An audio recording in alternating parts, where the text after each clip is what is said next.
En 1900, le Saloum accueille avec joie l'apparition d'une nouvelle étoile. C'est la venue au monde d'un homme charismatique, pétri de valeurs morales et spirituelles. Un homme qui va porter la voix de l'islam partout en Afrique et dans le monde. Cet homme s'appelle Ibrahima Niass.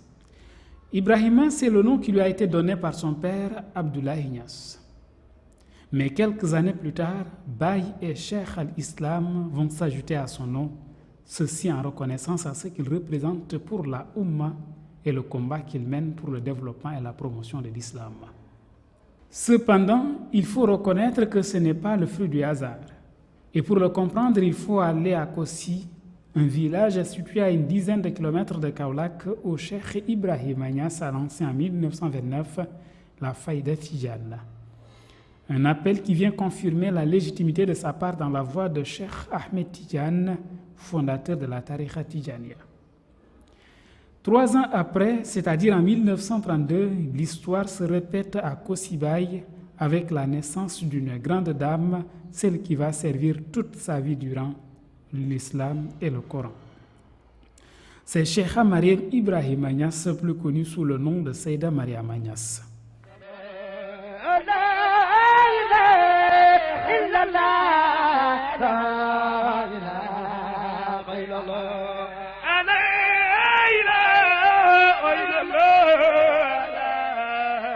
ويمنعون الماعون ويمنعون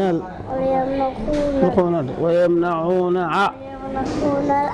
aussi de xam naa ne foofu la Baye feeñewoon man ci ñëpp juddoo laa bokk man ak Cheikh Tidiane ak mu ko soom defe naa muy juddoo ko aussi alhamdulilah dëkk cosaan la ba léegi boo demee nekk maama su jànq ba mu nga fa bàyyi na ne soxla su fa nit ñaan mu nangu ñun ñi dañuy jógee ba fii dem Kossy dem ci nekk maama su jànq ba pour ñaan sa soxla.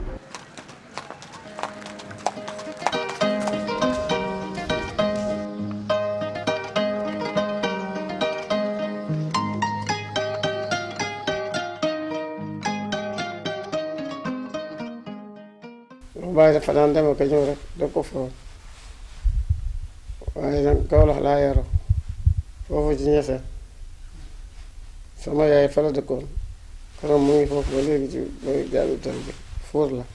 su fekkee ne daal juumuma yaakaar naa ne 1932 ci la juddoo baayam yar na ko yar bi nga xam ne moo nekk ci moom Baye. xam naa ne fàttaliku naa Baye daan na ñëw dañuy yóbbaale Kossy mu daan di béyi foofu ñu dem ak ànd ak Baye di dellu si ak Taïba la même chose Baye daan nañuy yóbbaale fu muy dem dafa ñuy yóbbu ndeysaan dafa baax dafa ñoo bëgg. ku bëggoon baayam la bëgg goo xam ne bëggi doom ak Baye d'abord bëgg taalibe ak sëriñam bëgg individu ak guidam ñett yooyu yëpp daf ko symboliser ci Baye. doomam la te ci ñi njëkk a juddu ci këram ci la bokk 1932 boobu muy juddu boobu Baye mu ngi am fanweer at ak ñaar donc kooku ci dundi Baye la bokk waaw ba pare Baye def ci moom itam mu wëlbatiku defaat ci ñi nga xam ne ñoom la jamono en tête ñu nekkoon ci loxoom.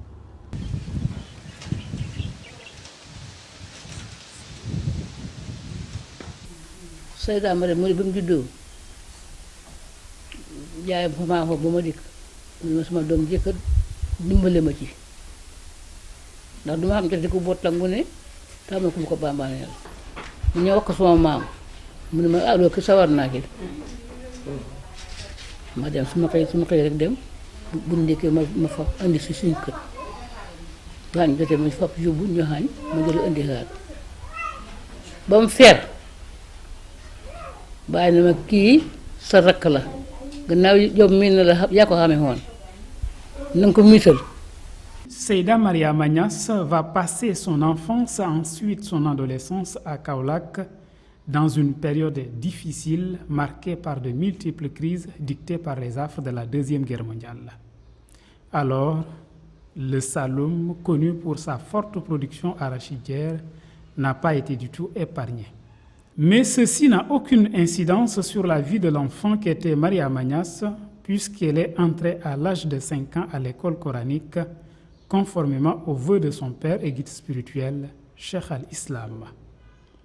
bu muy ajam bu njëkk la wax ne moom dafa nisar jàngal doomam jigéen alxuraan mëtuñoo dal jàng sax mu dalal ñu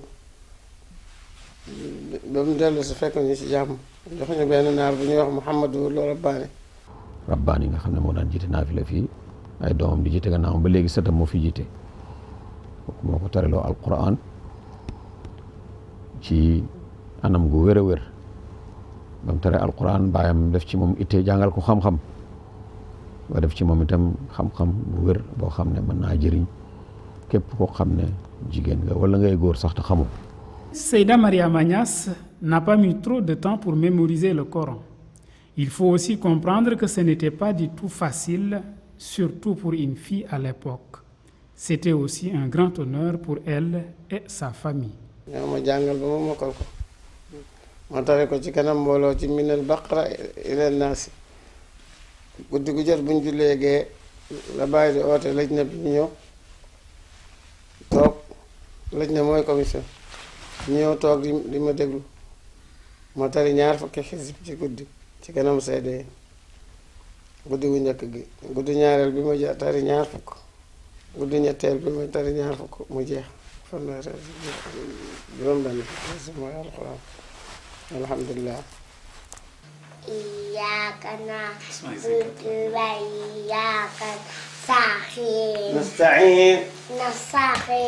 dafa dajale woon notable yi booba temps defal ma feet ju rëy rëy may ma fas may ma nag mu am doom may ma ñaareel bu door dugal dollar mu ko décoré woon ma tere. ba pare kontaan trop ci moom parce que amoon na ci moom yaakaar mu amoon na ci Seyda Mariam yaakaar. yee ci xew yëpp ci appréciation ak déclaration bàyyi ak cadeau yi bu nga ko may tout ça moom moo mujjoon tax nag mbir mi siiw waaw ñeneen ñi itam xam nga cadeau yooyu itam maanaam pédagogie la propagande la buñ dul wax ci kaw ñëpp dañuy takkaayu itam pour ñoom itam egg foofu mel noonu. benn bés sax mos naa nekk ci waañ wi di préparer di jàppale yaayam fekk mu ngi jël xalimba def ko ci noppam foo ko gisaan xalimba lay def ci noppam bi mu nekkee xale ba yaay ji ne ko boo jógee rek teg sa xalim bi ci sa nopp bi fàtte sa liggéey bi benn jigéen bu fi nekkoon koo xam ne yàlla may na ko gis-gis mu ne ko gis nga xalimba gii mu def ci nopp bi de alxuraan lay tabaxal de bu ëllëgee ñëpp da nga xam ne nitu alxuraan la te boobu il avait à peine moins de 10 ans. man bi may nekk Kossy di xale laa dégg ñu naan Yaama Ñas doomu baay la tari na alxuraan Lamine Ñas doomu baay la tari na alxuraan booba xale bu tuuti la Kossy ñi di ko way naan Yaama Ñas doomu baay la tari na alxuraan Lamine Ñas doomu baay la tari na alxuraan mais ni ku koy taasoo. Je me souviens que quand moi j'étais tout jeune, elle avait un cheval que lui avait offert Baye Niass. Eh bien, ce cheval était beau et Yama l'aimait beaucoup. Et le cheval a mordu ici, sur l'avant-bras droit de Seyda Mariam. On voit encore les traces de cette morsure. Et à l'époque, j'étais jeune. On racontait que Baye lui avait dit c'est un signe que le cheval t'envoie parce que tu vas trop vite dans l'apprentissage du Saint-Coran pour que tu ralentisses un peu pour ensuite aller dans la nationalité de l'intelligence humaine. Seyda Mariama Niass a très tôt découvert le monde. Son premier voyage avec Baye Niass remonte en 1949. Elle n'avait que 15 ans. ma ndeg bàyyi boobu su ma fukki at yi daal loolu tegal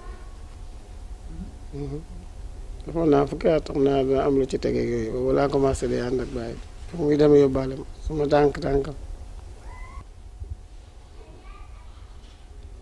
benn bés nekk nañ ci jumaa yonent bi may jàng alxuraan rek naar yi weex tàll ñëw di ma xool tim dend ak man jigéen di jàng alxuraan suñ koo gis naar yi weex tàll dafa alxuraan wàcc jigéen di jàng almara taqra'ul Qur'an ma ne ko naam ñu ñëw di ootante rek ne kaay leen xool wallahi jigéen ji mu ngi jàng alquran kaamil bi la amee di jàng ñu xéema ci ñoom waa Màkk alhamdulilah lii may yàlla jërëjëf baay ma ñëw wax ko baay ma ne ko jumaa ji de ñëpp may seetaan ma amee sama kaamil bi di jàng ñu ne na jigéen ak jàng alquran baay mu ne ay ñun ñu ngi sant yàlla ba alhamdulilah.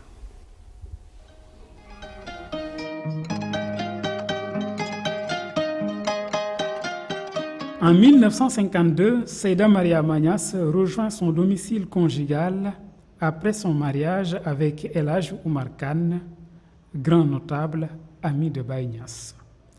C'était à l'avenue Malick Sy, une rue qui inspire piété et spiritualité à côté de ses mosquées symboliques et d'érudits religieux. ba mu jiyee ko Medina dem Dakar bañ ko muree nag bàyyi na ne ko boo demee na nga sëy su sëy bi bu jox mbindaan bu jox taalibe soo bëggee lu baax dangay sonn nangoo muñ.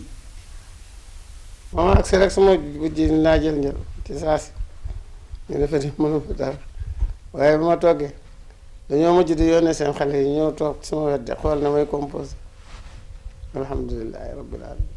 mag mu am doom ji mel noonu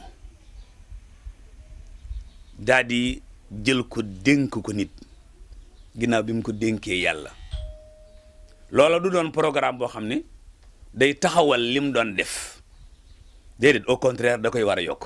temps boobu doomu Baye Niass bu nekk jeune ñu may ko El Hadj Oumar Kane ci Dakar 9 avenue Malick Sy xam nga mënoon naa xalaat mbégam Dakar nekk leaderu famille ñuy dem ci xew yi wala muy laaj addiya déedéet dafa soppi may rek néegam ba te yaatuwutoo noonu daf ko soppi daara. À Dakar, Seyda Mariama Niass allie vie conjugale et enseignement coranique, car elle a transporté son école de Kaolack à Dakar. tartelu dara maa ngi jàngal alxuraan yi waaw su nekk am na suma borom kër jox ma doomam yi ma doon jàngal alxuraan alhamdulilah. Les voisins et beaucoup de gens venaient amener leurs enfants chez elle et puis elle commençait à les enseigner et c'est devenu vraiment un métier pour elle quoi, à côté de le métier de femme, d'épouse qui s'occupe des tâches ménagères. Donc ça a pris une place très importante dans sa vie. daara yi ma jaar yëpp benn daara la daara ji fële la nekkoon ba mu nekkee Kaolack sax mu ngi amee woon daara waaye daara jooju la transformé indi ko Dakar te am na ay ñi doon jàng ci daara yooyu am nañ ay sët yoo xam ne ba léegi ñu ngi jàng ci daara yooyu parce que yonent bi sallallahu alayhi wa sallam dafa wax ne yàlla bu defee teraanga ci place le minimum mu fay muy toog ci place booba mooy dana fa def 3 siècles lu may nag nit ñi ma leen joxoon ñu soppeeku wala ñu soppi te Mariam soppeekuwul soppiwul kon ñu ngi yaakaar ne day gën a jëm kanam waaye dellu gannaaw mukk ci àddina. 62 ans après, un retour sur les lieux serait nécessaire pour voir ce qui reste de ce temple du savoir islamique, d'où sont sorties d'éminentes personnalités religieuses, mais aussi dans presque tous les domaines, car la Dara de Malick Sy recevait des élèves qui fréquentaient l'école française. fii moo nekkoon saalam saal bi fii bi mu ñëwee fii la njëkk commencé di jàngale alquran al karim ba tey amul benn changement boo xamante ne ni am na fi xanaa peut-être que peinture bi ñu ko peinture rek moom moo nekk changement bi fii.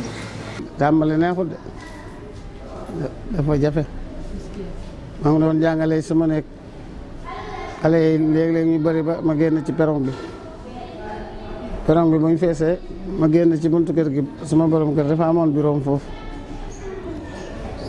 mu xëy rek jël bagage am yi may ma bureau bi nee na naa jël boole koog bi di ci jàngal fii jigéen ñi fii góor ñi mooy moo nekk ci buntu kër gi ma ne moom ba léegi ma nga fa elle était très pédagogue. Bon, elle nous formait, elle nous enseignait, et puis on recevait beaucoup de sévices. Ça, je me rappelle très très bien, on recevait beaucoup de sévices. Et c'est à la longue qu'on s'est rendu compte que c'est par ces sévices-là que vraiment on mémorisait. Parce que tu mémorises ou bien tu vas souffrir. أعوذ بالله من الشيطان الرجيم بسم الله الرحمن الرحيم وإذ قال إبراهيم رب اجعل هذا البلد آمنا واجنبني وبني أن نعبد الأصنام. damaa yàgg bëgg jàngale nga bu ma wàccaan sax damay dem sama sëriñ dafa am bay jàngal xale bu dugg école du la jël man bu ñu wàccee damay dem sama néeg xale yi jàng école ñu di ma fekk ma leen di jàng ak suma sëriñ buy génn itam man lay dénk daara ji may jàngale damaa yàgg bëgg jàngale nga. C'est seulement dans les années 80 que la Dara de Malick Sy a commencé à attirer l'attention des médias, même s'ils n'étaient pas nombreux à l'époque. Le journaliste Mamadou Malaye Diop de la télévision nationale lui a consacré un reportage dans son émission Fenêtre sur l'éducation. C'était en 1986. Darul Quranul Karim traduisait Maison du Saint-Coran, une pancarte perdue dans une forêt d'enseignes sur l'avenue Malick Sy de Dakar. Le bienfait n'est jamais perdu, surtout pour celui qui œuvre pour la face de Dieu. Cette femme de valeur et de vertu qui avait transformé son appartement en école coranique a vu ses œuvres rétribuées sur terre en attendant la grande récompense promise aux personnalités de son rang. benn ministre affaires religieuses bu Algérie moo fi ñëwoon tombé ak julli Korité mu gis suma xale yi ñoo doon jàng ci julli gi ànd ak Abdou Diouf mu laajte kii fan la nañ ma fa yóbbu Daara Mariam ñu indi ko moom ministre bi ndeysaan mu ñëw fa nag ñu kontaan mu won ko xale yi ñu jàng ba mu ñibbee rek dafa taxaw président ba ne ko kii benn jigéen bu ma gis boo xam ne ci taarix laa ko jàngoon mosuma koo gis moom laa dem fekk ci néeg bu suufe néeg ba mu ngay taw dafay senn ci kaw jigéen jooju daal bëgg naa nga dimbale ko ci fu mu dëkk président bi ne ko amul benn problème demal jëndal ko jox ko juróom fukki million ak juróom ci boobu temps 50 mu ne ko demal nga jëndal ko fu méngoog moom mu ñëw ne ma juróom fukki million ak juróom yaa ngi nii président bi moo la ko jox. اسمي مومن دحان تلميذ في معهد تحفيظ القرآن الكريم من شيخ مريم بنت شيخ الإسلام قادمة القرآن الكريم دكار السنوات. man dama fi amoon mag bu doon jàng fii yàlla def mu génn àdduna après tëgguñ ci même pas semaine ñu andi ma ci loxoy maire bi rek maa ngi am ñeenti at ma yow mu jàngal ma alxuraan ba ma mokkal mu ne ma naa toog ci daara ji jàngalal ko. Sa maison de Mermoz, c'est presque la Dara de Malick Sy bis. Ici, tout vibre au rythme du Coran et de l'islam.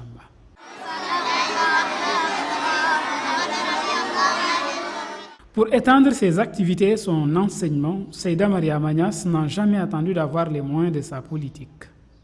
Pour le démarrage de la Dara de Sacré-Cœur, elle avait loué une villa. Sacré-Cœur bi mu ko luye woon am benn presse bu nekk Makka moom ma ko doon fayal weer wu dee at mu jot moo may jox lu may fay Sacré-Cœur ba benn bés ma ne ma doo proposé borom ndax du la ko jaay ma proposé ma ne ma waaw dama koy jaay mu jaay ñu ko ji boobu temps xam nga ñaata million. يا أيها الذين آمنوا لا تقدموا بين يدي الله ورسوله يا أيها الذين آمنوا لا تقدموا بين يدي الله ورسوله. La Dara de Sacré-Cœur dispose d'un internat avec une pension complète à la charge de Seyda Mariama Niass. internat bi fii ñi fi nekk ñëpp amul kenn ki nga xamante ne moom da ngay fay loolu yëpp mi ngi jógee ci poche soxna si Seyda Mariam Niass ñi fii ñëw di jàng si rek ñooy ñëw mais ñi fiy joxe ay 3000 ak xam nga loolu dundalul dara suñ ndox mi ngi ñëw nekk 200 000 courant tamit ñëw nekk 250 wala léegi-léegi mu ñëw nekk 150 000. lekk bi moom toujours mu fekkee añ la moom dañuy sóor 15 kilos la ñuy sóor mun nañu wax ne lu mat 25 palaat moom dinañ ko yegg ci añ bi ak reer bi.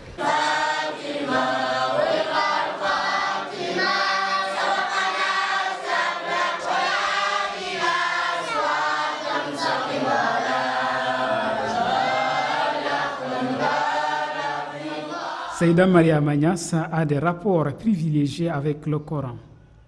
Elle aime le Coran, elle l'adore, c'est sa vie, c'est aussi son monde. yaa ma ku wax rek ci moom rek wax ci alxuraan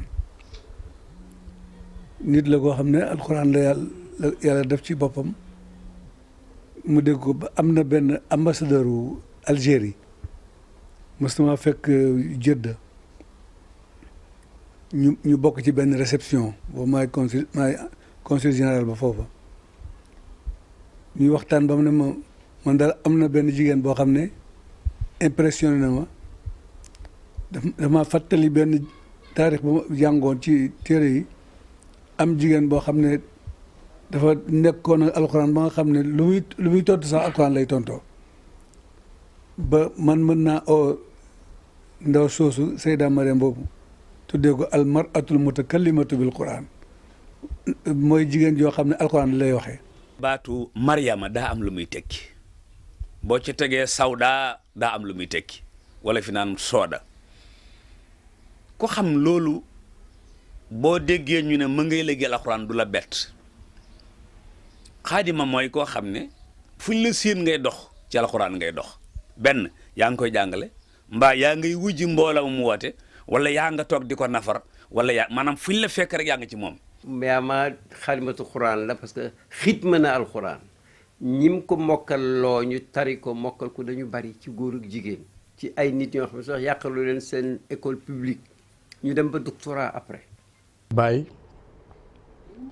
dafa ñaanoon yàlla jagleel ko karaamam nekk di alquran kon ni mu ko waxee wa taj'alna hifzaka alkitaabika alkarim karamati ila liqaa'ika alazim kon dëgg-dëgg karaama googu bu ci Seyda Mariam ñëwee tànn li nga xam ne moom mooy alquran dëgg-dëgg rawatina mu yóbbu ko fële ca Ndakaaru fa nga xam ne jafe na lool pour lim fa taxawal waxuma jigéen waaye pour góor sax taxawal ko fa lu jafe la kon bu ñëwee taxaw ko foofu ci Dakar jëriñ ci doomi Sénégal yu bëree bëri ba nga xam ne tey ñu bëri mën nañoo toog tey ne daara Seyda Mariam moom laa génnee kon nuñ mënee joxe exemple ci mahad bi nga xam ne mahad Mawlana Cheikh Ibrahim la. alxuraan da koo jaral lu bëri dégg naa ci sama papa ca Koosi samay nopp mu ne bi bàyyi di tafsir alxuraan ñu ne ko yaa Astou Sarr am na doom jigéen ñu ne bàyyi fa leen a tontu na leen borom alxuraan juddu na loolu rek doy na wax. je voyais sa maman muy jigéen ju am personnalité ba pare ma daan ko gis muy solu ba mel ni kuy génn après téye kaamilam di jàng alxuraan. أعوذ بالله من الشيطان الرجيم بسم الله الرحمن الرحيم قال ألم أقل لك إنك لن تستطيع معي صبرا قال إن سألتك عن شيء بعد فلا تصاحبني alhamdulilah maa ngi gërëm yàlla ci loolu moom laa la ñëkk a wax ma ne lii yàlla ma ko may du suma góorgóorlu may ak yàlla la hada atauna famnun aw amsik bi xayri xisaab yàlla mu ne lii sama may la maa leen ko may ci lu dul benn condition alhamdulilah jàpp leen ñu ngi tam ñu jàpp ci lu dul benn condition alhamdulilah إذ قالت امرأة عمران رب إني نذرت لك ما في بطني ku mos a ittewoo alquran la xaadimatul quran boobu mu tuddee boppam tey ne man may servitrice alquran loolu moom nekkee xale bu tuuti ci la dund ba ilaa yawmil qiyaamati nekk ci alxuraan ji sama baay sant rek alhamdulilah ci laa nekk ba turoo taxaw de wax na ma ne yéen ñëpp laa jàngal alxuraan la waaye yaa ko bëgg loolu moo wax ci sama kanam mbokk yëpp alhamdulilah loolu sant yàlla la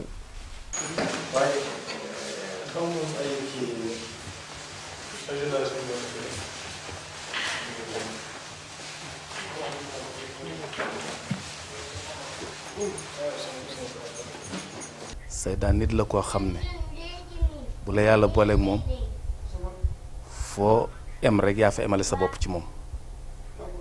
nit la ku baax, nit la ku tabe, nit la ku oyof, nit la koo xam ne dafa bari jikko yoo xam ne mi ngi woon ci Mawlana Cheikh Ibrahim ñu ngi koy gis ci moom. dafay tooyal sama xol toujours billahi. Maryamu bintu shaykhina bushra lana ijtina jaa as-surur wal hana ya marhaban ya marhaban anti habibatun lana. waaye daal soxna si moom di yaama dafa baax baay ju baax mooy fondation ak yaay ju baax mooy fondation bu baax. jigéen la joo xam ne moom man góor ñu bëri ndax jigéen ju jógee ko fii ba Siin topp réew yi réew mu nekk mu dugal fa lislaam am fa nu fa wax daal bëri na góor ñu ko deful sax. Elle est reconnue et connue, je dis encore une fois, comme une femme d'islam.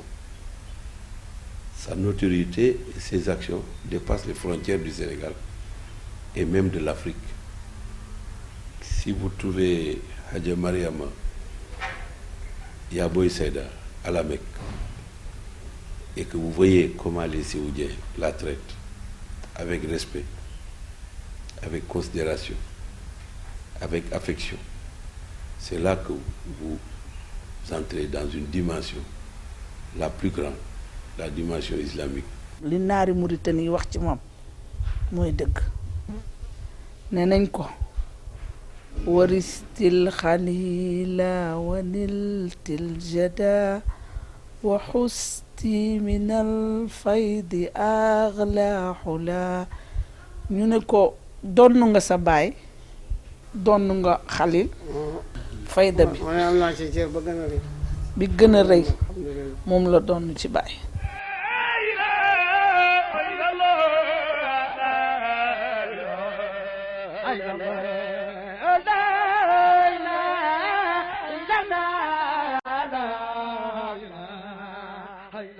bëgg alxuraan bëgg na alxuraan ba ku mu yar sax boo da lay jàngal ba nga wàcc waaye bu la jàngalee ba nga wàcc du la delloo da lay yar boo matee am jabar mu takk la jabar soo matee am jëkkër mu wutal la jëkkër. suma mag fii la jàngee alxuraan ba wàcc ba mokkal alxuraan mu yóbbu ko Makka macha allah may ko soxna takkal ko jabar mu sokka yeewi mu dem seen kër fekk nag am na métier am na liggéeyam man nag après bi sama papa bi mu gisee résultat boobu noonu ne ko du ma dañ ci di la jox sama doom nga leen di jàngal alxuraan ci la ma indee man mi may jàng alxuraan depuis 92 ba tey jii te fi mu jaar ak sa man laa bu dafa la jaar ak man parce que dem naa Maroc yóbbu na ma def benn concours Maroc delluwaat naa Maroc dem naa fi Mauritanie dëkk yu bëri ànd naa fa ak moom ngir lan parce que day bëgg chaque jour kii gën a ñaxlaf ci daara jëre mu génn la nga découvrir leneen gis leneen. Elle est gentille, elle n'est pas rancunière du tout et elle aime les enfants, vraiment elle les aime. C'est un symbole au Sénégal, vraiment.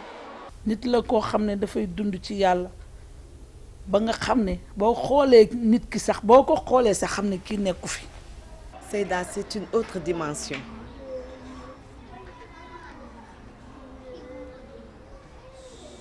C'est une autre dimension. Même elle se cache. Elle porte un voile, son vrai visage. Non. yaama fierté la te war na siiw ba jigéen ñi xam ne bi yàlla waxee julli ñu góor ak julli ñu jigéen ba muy fukki daraja ñëpp mu mel ni daf leen a yemale yaama exemple la ci man daal damay ñaan pour que yàlla yàggal ko fi lool pour que nit ñi di mën di roy ci moom itam li muy joxe mën na tasaaroo. bañ ko xamee ba tey kenn mësul am ndaje mu wuuteeg ndaje mu yàlla gërëm nga séen ko ca loola la sëñ ba doon wax Cheikh Islam Haaj Ibrahima Niass fa kullu man xadamani laqaani fii jannatil xuldi bila buhtaani ku mu xëyal rek jox naa la rendi wal jànn waa léegi bu fekkee borom xam-xam ku màggee noonu moo wax ne ku ko xëyal jox na la rendiw waaw kii xëyal yàlla di xëyal alxuraan karim moom tam te boole di ko ci xëyal moom ko kan la war a doon loolu la nit mun ta xam. Une femme très saine, très pieuse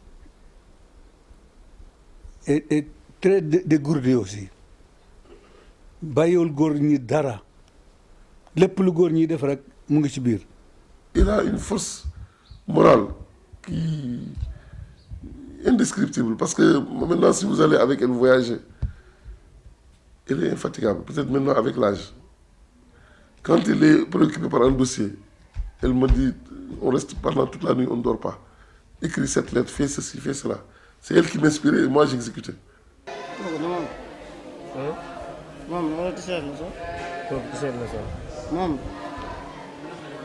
su tukkee bii ñëw doo ko mu gis mukk mu ne dafay jënd or ak man de lu ma ànd ak moom ak sama morom yi fi nekk yëpp koo laaj na la ko wax te xam nga jigéen bu tukkee bokk na ci li muy njëkk a seet mooy ut yére yi gën a rafet ut takkaay yu gën a rafet waaye yooyu yëpp daal du ko ci fekk lépp ay sëri ci lay jënd indi ko fii. demal këram melut ni pale daara la ko def te amoon na moyen pour tabax ko pale ba ci biir néegam ba ci kaw lalam daara la peut-être que man ni ma ko gisee mooy yaram ak xaadimatul quran bi muy woote moom la ko yàlla moom moo ko wuy si moo tax tey jii ni du gis taar. Il n'a jamais été attaché aux choses, au luxe, aux belles, c'est-à-dire aux beaux habits, toilettes, parures, tout ça. Il sacrifiait tout ce qu'on lui donnait. Il le mettait dans la prise en charge des enfants, quoi, et dans l'éducation. Celui qui éduque doit d'abord s'éduquer. Donc, tu ne peux pas éduquer des masses alors que toi-même, tu ne te l'appliques pas. Donc, je pense qu'elle a pratiqué la règle. Je me l'applique d'abord avant que je puisse le proposer aux autres. Elle ne l'impose pas, mais elle le propose.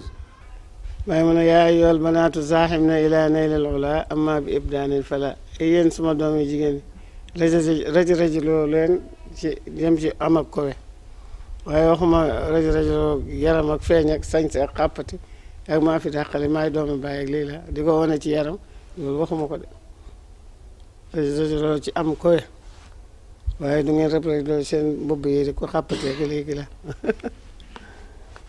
waaye moo baax.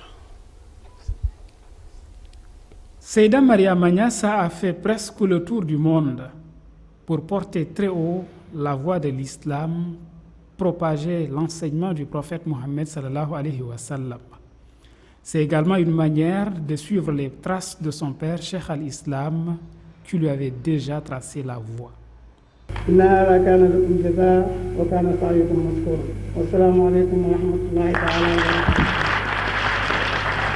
buy jógee Màkka dem Imaaraat ay Dubai ak yooyu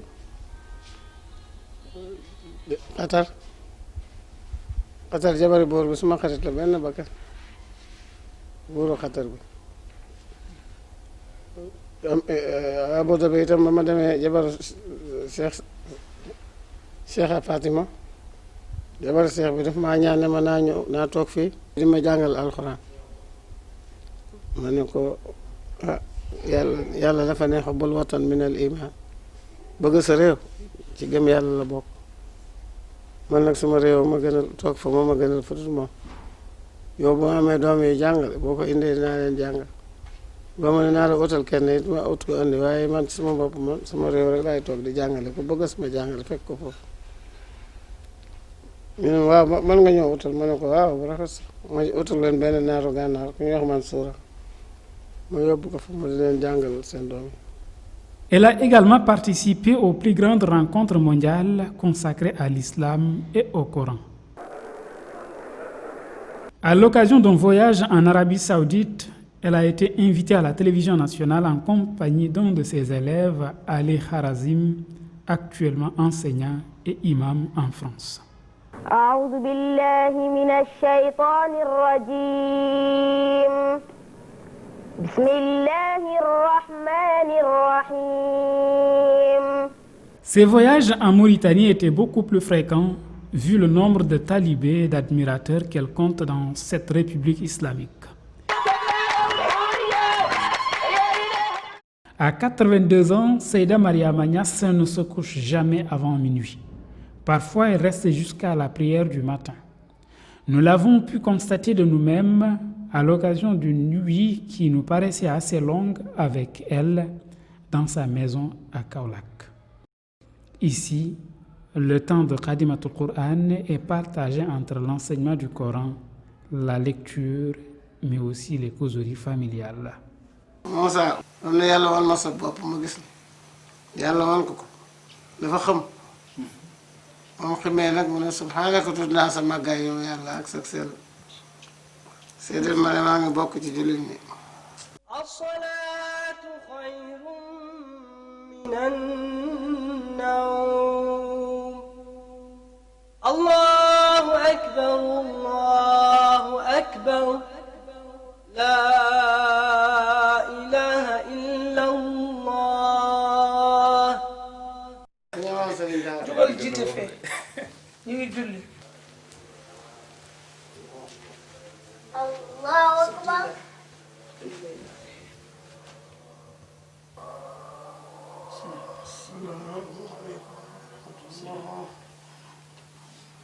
Assalaamu aleykum wa rahmatullah. اللهم صل على سيدنا محمد الفاتح لما أغلق والخاتم لما سبق ناصر الحق بالحق والهادي إلى صراطك المستقيم وعلى آله حق قدره ومقداره العظيم سبحان ربك رب العزة عما يصفون وسلام على المرسلين الحمد لله رب العالمين. À part le Coran, on peut dire que c'est son petit-fils Cheikh Baïkan qui est son second compagnon. Elle voyage partout avec lui et l'enseigne à chaque occasion. C'est pour démontrer ici son amour pour les enfants. Son plaisir, elle sait, d'être là, entourée des enfants, de les éduquer, de les enseigner, de vivre avec eux de 6h du matin à minuit. Il se réveille à 5h du matin avec les enfants autour d'elle. Elle ne se couche pas avant minuit, toujours les enfants autour d'elle. laa ñaan yàlla dama may naa sama bopp xale yu ndaw yëpp di leen yar di leen jàngal alxuraan di leen yar tarbiyal islam loolu laa ni saroon ñaan ko yàlla yàlla may na ma ko alhamdulilah. maa ngi naa tey naaka waxatu ko.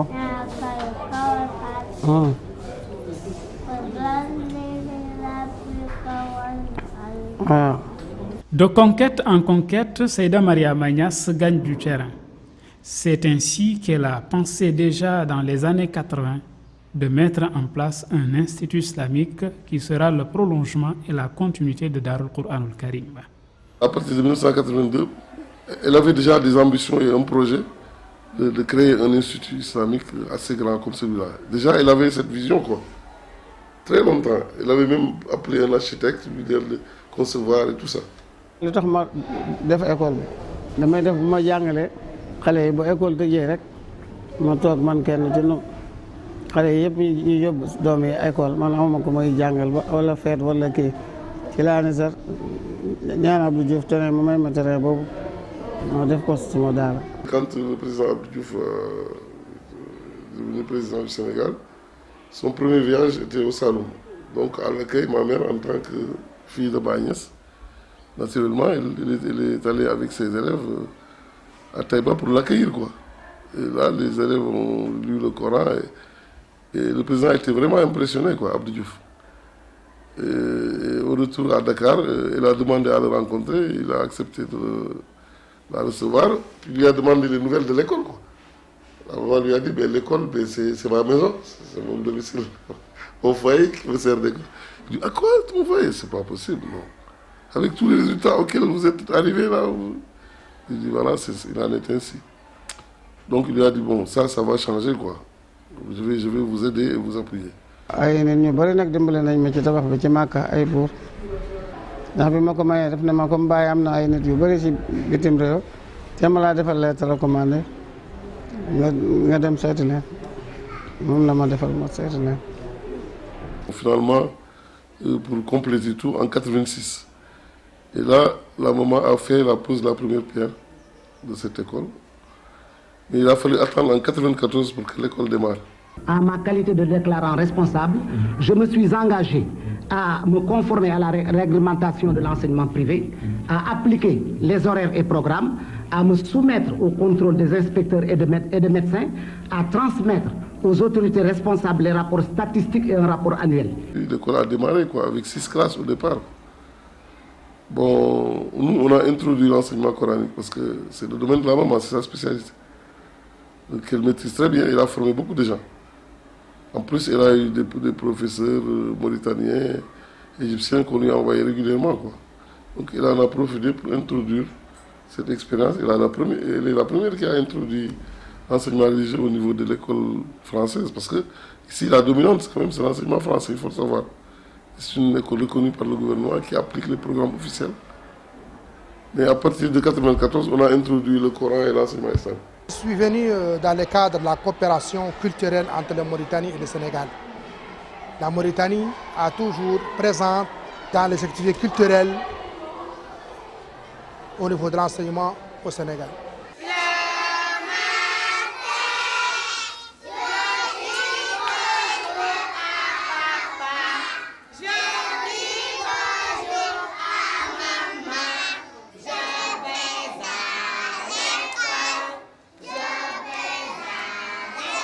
Je suis venue en 1994, j'étais très jeune. J'étais très jeune. Mais j'ai beaucoup appris ici. En fait, c'est Seyda Mariam Agnès qui m'a éduquée. L'école actuellement, en fait, il y a 2 systèmes qui ne sont pas apparents ni visibles. Bon, il y a un système d'enseignement, on dit franco-arabe, mais à dominante française, qui commence du préscolaire jusqu'en terminale. Dès le départ, l'école est née avec une certaine complexité. Parce que pour démarrer l'expérience de l'enseignement coranique, au niveau de l'école formelle, bon, il y avait 2 conditions. D'abord, il fallait retenir les élèves toute la journée, de 8h jusqu'à 17h. Or, pour les retenir, il fallait leur assurer le manger. Il fallait aussi les transporter. Parce que la zone est un peu enclavée.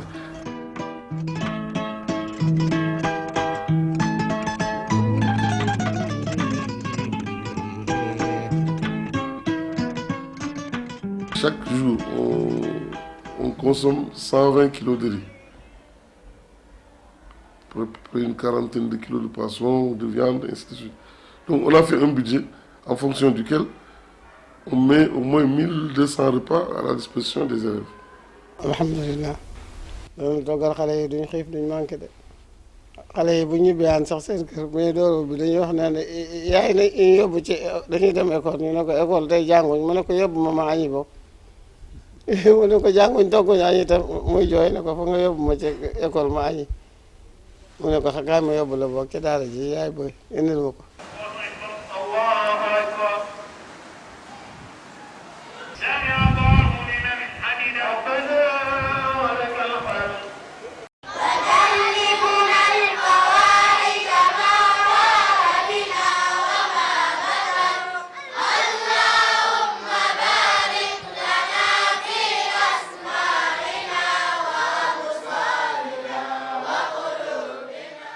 L'école est née comme un défi, parce qu'il fallait faire ça. Donc la maman l'a fait en ne cherchant pas le bénéfice. Elle cherchait vraiment à ce qu'on introduise l'enseignement coranique dans le système éducatif. C'était ça son objectif, quel que soit le coût. On a rarement eu des bénéfices, sinon jamais presque. yàlla moo ñu ci jàppale rek waaye métti na alhamdulilah yàlla lu mu jàpp rek bàyyi mu ne kaamel bi mu ngi mel ni mu ngi nii boo jàppee ci wet gi yàlla mu ngi jàpp ci geneen bi moo tax loolu mooy suñ ndimbal ñu koy dimbale ko.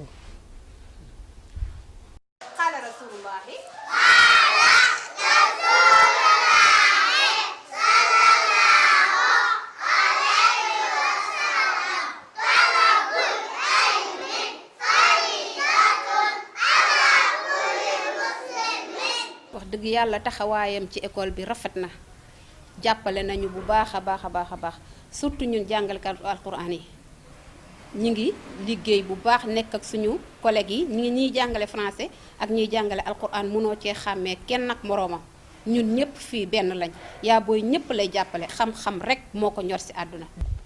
Baye tey wax nañu ne jàng yëpp baax jàng mokk rek mokk da ngay jàng na mokk rek te nga xam ko moom lañ ci jublu waaye jàng nasaraan ak jàng yeneen yëpp baax daal waaye bi ngay jàng na nga fexe ba comprendre ko daal. 1994-2014, l'école Seyda Mariama Niass a 20 ans. C'est l'âge de la maturité et les meilleurs résultats scolaires au niveau de tous les cycles le confirment. En effet, Seyda Mariama Niass participe au développement économique et culturel du pays. L'école emploie plus d'une centaine de personnes et enseigne l'éducation religieuse islamique à des milliers d'élèves qui seront les garants de notre société d'aujourd'hui et de demain.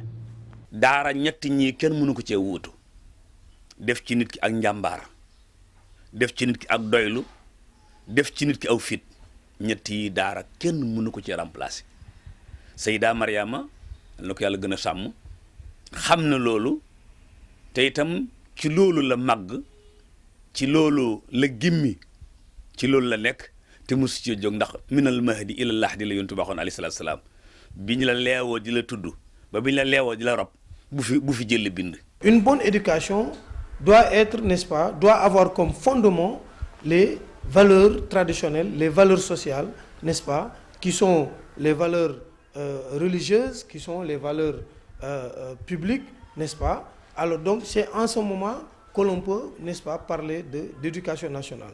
Entre Mariama Niass et Ibrahima Niass, les similitudes sont énormes, car la première citée ici a toujours suivi les pas de son père et maître.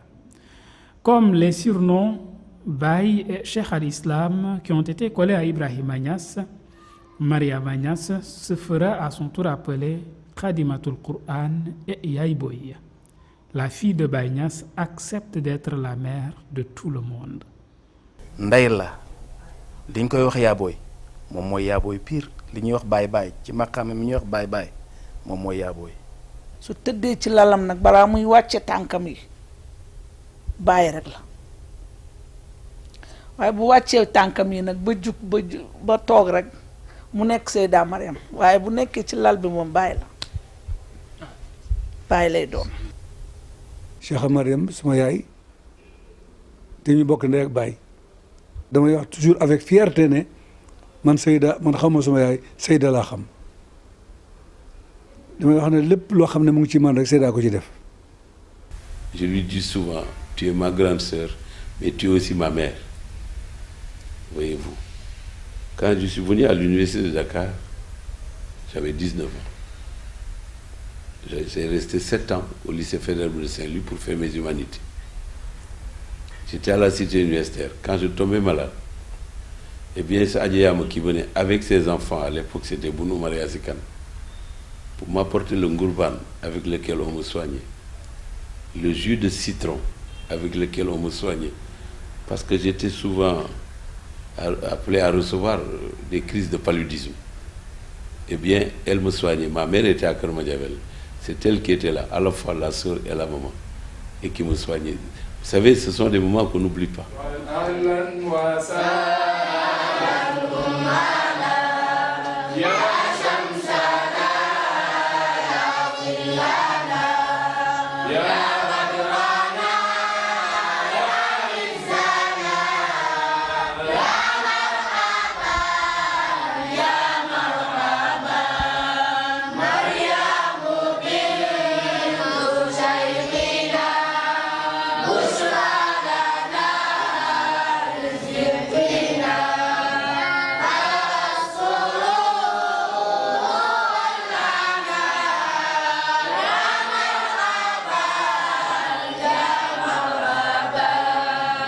bu daan tukki day yàgg waaye nag dafa am tukki moom bi zaat moom yàllaa ko indi ci sama xel rek ñu di ko séntu pour mu war a ñibbisi ma ne kii de war naa ko defal benn poème boo xam ne day des ma daal di koy improviser ci saa si bind ko denc ko bi mu demee ba waaj a ñëw ma oo xale yi ñoom ñëpp ma jàngal leen ko ñu teeroo ko keroog même ses larmes tombé nañ keroog parce que Seyda mérite tout c'est une noble femme.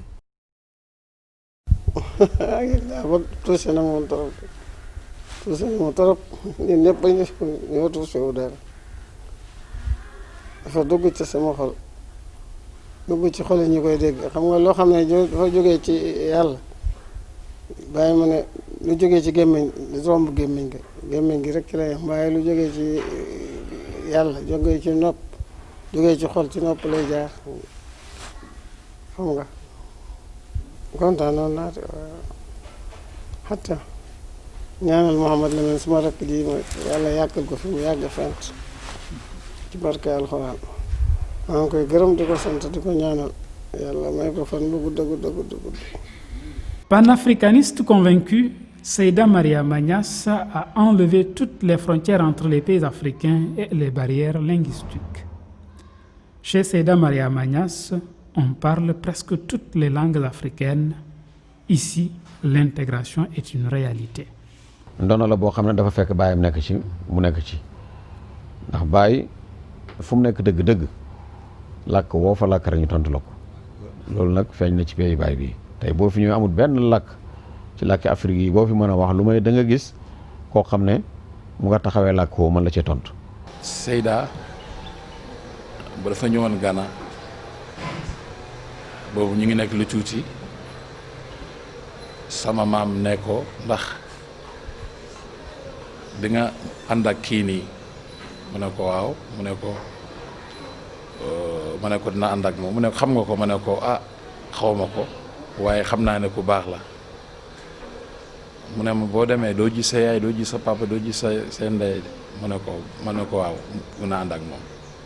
bébét bu mu bëggoon ci ñun mooy jël ñu yar ñu ba suñu waajur yi buñ ñu gisee xam na ne am na lu mu def ci ñun tey sama papa du sénégalais suma yaay du sénégalais amu fi mbokk du Cheikh Amara Ibrahim Niass waaye mbokk boobu moo ma gën a suma ndey ak sama baay ndax def na ci man loo xamante ne tey sama waajur yi buñ ma yoroon duñ ko def ci man mooy lu gën mooy alquran.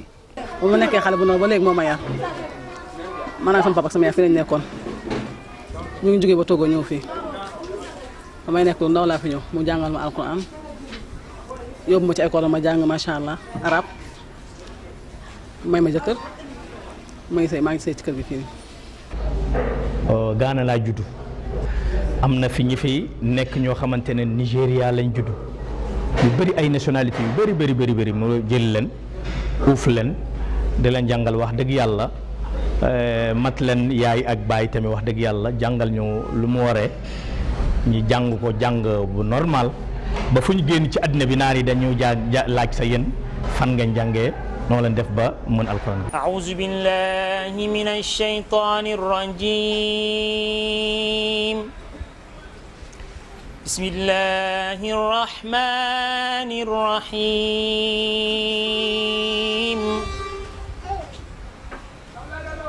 لله ما في السماوات وما في الأرض.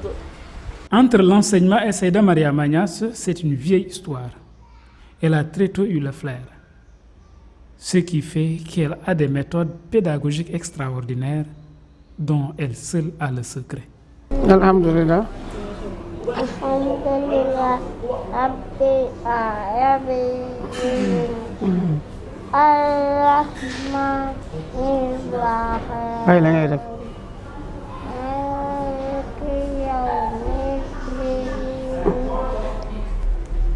nii rek laa koy commencé bala ma bàyyi muy mokkal ay woy ci télévision Kalaam Faarix dama dégg ñëw gis lu fi ma jëlee kii bi daal dama gis luñ dégg ci télévision bi rek di ko jéem a répété moo tax ma leen di sa alxuraan balaa ñoo nag di répété loo xam ne amoon njëriñ loolu seet ko ci xeer rek bu fekkee benn mool bu tooy nga rëdd ci xam nga ne mool bu woowee sax rëdd bi du faas bu dee ko makki nag nga fekk ndox du siwo ndox daaj rëdd ni boo yëkkati dootoo gisati rëdd bi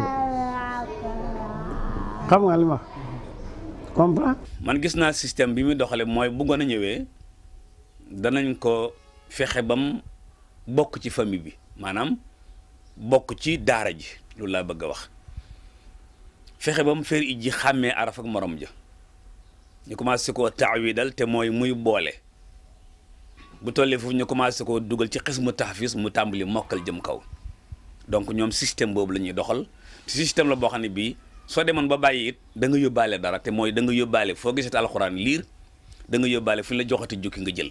seekar bi de yàllaa ko bàyyi rek man ko xam naa dama bëri woon lu may tukkee ànd ak bàyyi bu may tukkee ci àll bi nag yàlla dafay wax ne xul siru fil ardi fanzuru bu ngeen demee ci awee ci suuf si da ngeen xool man nag bu ma tukkee rek lu nekk dama koy xool jëm ko adopté ci xale yi dem gis nañu jàngee alxuraan rafet neex ma lool méthode boobu fekk na sama sëriñ jàngal na ba mokkal alxuraan waaye méthode boobu moom maa ko jàng ci naar yi ay xale yu jege yooyu ma fekk ñu koy jàngee man itam ma roy ko ba ma ñëwee sama sëriñ di ma xultu ne ma lu tax ngay jàngee li jàngalu ma la ko sax ma ne ko dangaa bëgg ma em ci li nga ma jàng rek man ne lu ma gis rek bëgg naa koo xam bàyyi na na jàng leen xam leen lu nekk da ngeen jëfee la ca baax moo tax man fu ma dem rek maa ngi jéem a xam. Cependant, la retraite ne fait pas partie de son vocabulaire. fekk maa ngi koy man retraité fa su ma koy ne bindal xare alif ba mu ne ma taa saa loolu dama ci retraité mukk incha allah. Seyda Mariama Niass, c'est toute une histoire, toute une vie, un modèle pour le Sénégal, l'Afrique et la femme noire. Cheikha Mariam Ibrahima Niass, même après sa mort, continuera à servir l'islam, le Coran et l'humanité, car elle s'est déjà préparée à la mort et l'évoquer ne la fait pas peur. bàyyi fu mu jiitu moom kenn ragalatu faa dem ku dem lu baax rek nga fay fekk incha allah. Cheikh Tidiane jiitu na fa Moustapha sallallahu alayhi wa sallam ñooñu ku leen fekk da ngay sant yàlla danañ la teeru bu baax alhamdulilah doo am looy ragal laa xawfun alayhim wala hum yaxzanun ñooñu ñooy daal alladina amanu wa kaanu yattaqun ñi nga xam ne dañoo gëm te ragal yàlla amuñ benn tiitaange amuñ benn tiitaange ci affaire suba bi nga ne ko ñooy ñan la mu ne ñu gëm yàlla te ragal ko wa man yattaqillaaha yaj'al lahu maxrajan wa yarzuqhu min haysu laa yaxtasib mu ne ko ragal yàlla dinaa la defal génn waay boo xam ne dinaa la wërsëgal ci foo ko foogee wut wa man yatawakkal ala allah fa huwa hasbuhu ku wàkkirlu ci yàlla yàlla doy na la alhamdulillah.